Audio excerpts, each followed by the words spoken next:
আসসালামু আলাইকুম সবাইকে। সবাই কেমন আছেন? আশা করি সবাই অনেক বেশি ভালো আছে। তো আজকে ছিল আমার একটা হাফ পাউন্ডের অরেঞ্জ কেকের অর্ডার। তো এই কেকটা আমি রেডি করছি মাত্র 2.5 ঘন্টার মধ্যে। মানে এই প্রথম আমি ট্রপিক্যাল ক্রিম দিয়ে কেক ডেকোরেশন করতেছি। আর ক্রিমটা এত বেশি সুন্দর, মানে কাজ করতে এত আরাম লাগে। আমি সবসময় ইনস্টা দিয়ে মানে কি কেকের ক্রিম ইউজ করি, কিন্তু ইনস্টাতে কি সমস্যা, আপনার বারবার ক্রিম গলে যায়। কিন্তু এই প্রথম আমি ট্রপিক্যাল ক্রিম ইউজ করতেছি। আর এই ক্রিমটা আমি জাস্ট বিট করছি আর বাহিরে রেখে দিছি। এই 2.5 ঘন্টা বাহিরেই ছিল। দেখেন কতটা স্টিফ আর কতটা সুন্দর করে আর কি ফিনিশিং দেওয়া যাচ্ছে। তো আমি একটা অরেঞ্জ কেকের বেস রেডি করে নিয়েছিলাম 1 ডিম দিয়ে।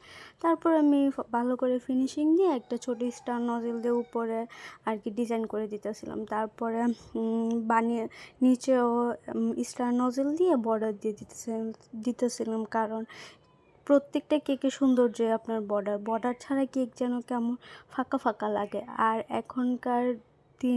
এখনকার সময় পাইপিং ব্যাগের আর কি কথা বলবো, বাদই দিলাম। তো তারপরে আমি কিছু চেরি ফ্লাওয়ার বানিয়ে রাখছিলাম আগে। তো এগুলো এখন আমি কেকের উপর জাস্ট বসাই দিতেছি।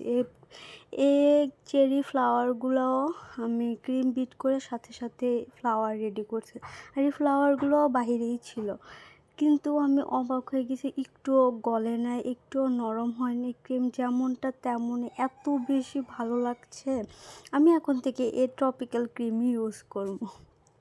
তারপরে এখানে আমি ফ্যামিলি পার্টি লিখে দিতেছিলাম। তো এই তো আমার ফাইনাল লুক কমপ্লিট হয়ে গেছে। কেকটা কেমন হয়েছে অবশ্যই জানাবেন। আর আপনারা আমাকে সাপোর্ট করেন না কেন, দয়া করে প্লিজ আমাকে সাপোর্ট করবেন। সবাই ইউটিউব চ্যানেলে নতুন হলে আমার ইউটিউব চ্যানেলটাকে একটু করে সাবস্ক্রাইব করে দিবেন, লাইক কমেন্ট করবেন, আমার পাশে থাকবেন। প্লিজ আমার পাশে থাকেন।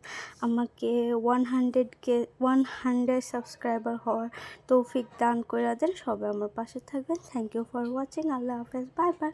আর এটা ছিল আমার কেকের ফাইনাল লুক। তো দ্যাটস ইট। কেমন হয়েছে অবশ্যই জানাবেন। আল্লাহ হাফেজ।